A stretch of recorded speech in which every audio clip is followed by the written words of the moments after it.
ជំរាបសួរបងខានចេញវីដេអូពីថ្ងៃឯងកន្លែងតែរវល់រៀបហាងដែរខ្ញុំមកបង្ហាញពីវិធីបដូរផើងកេសកលនារីរបាំពូជអង្គស៊ីឌៀមបងងាយស្រួលចេញផ្កា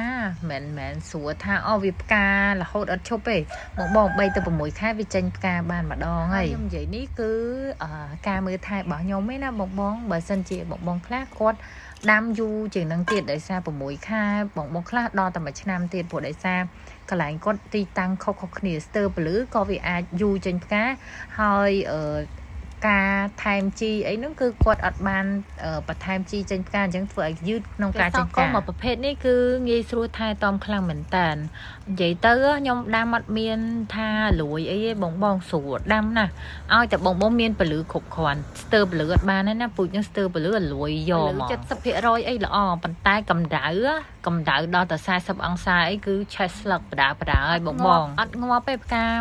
មកប្រភេទហ្នឹងអត់ងាប់ទេខែក្តៅប៉ុន្តែគ្រាន់តែថាវាដូចចាញ់ក្តៅអញ្ចឹងវាចាប់ផ្ដើមឆេះស្លឹកលឿងស្លឹកបដាឲ្យក្នុងខែនេះផ្កាក៏រីកអត់បានយូរដែររីកបានតែ15ថ្ងៃអីរយបដាឲ្យដោយសារអាកាសធាតុក្តៅពេកប៉ុន្តែបើសិនតណ្ហភាពវាតិច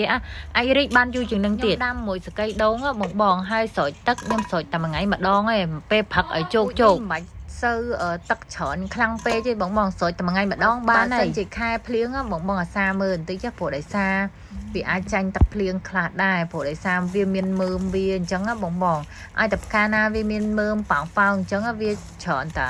ចាញ់ទឹកភ្លៀងត្បូងបើសិនជាឃើញមើមវាចាស់ហ្នឹងរៀងលឿង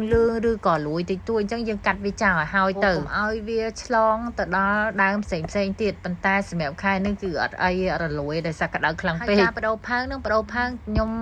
រើសផើងតាសំល្មមឯងអត់ដាក់ធំពេកទេណាបងព្រោះដាក់សកៃដូងទៅគឺសំល្មមនឹងដើមហ្នឹងគឺយើងស្រោចទឹកទៅគឺល្អសម្រាប់ដើមហ្មងវាអត់ជក់ខ្លាំងពេកអត់មានមីឌៀមច្រើនខ្លាំងពេកកុំឲ្យ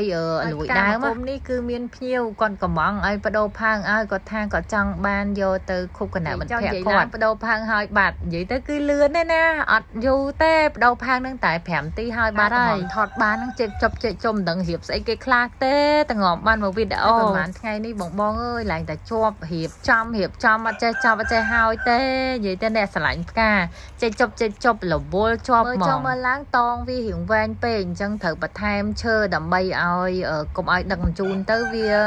ខិចបាក់អញ្ចឹងណាបងចងទៅប៉ុន្តែបើសម្រាប់បងដាំនៅផ្ទះធម្មតាវែងអីវែងទៅបងអើយមិនបាច់ចងឯនៅតាមធម្មជាតិស្អាតដឹកជញ្ជូនឲ្យភ្ញៀវអញ្ចឹងត្រូវតែចងដើម្បីឲ្យនឹងល្អស្រួលខ្ចប់បងណាបានកាដូមកផើងនេះដឹងសប្បាយចិត្តប៉ុណ្ណាអ្នកស្រឡាញ់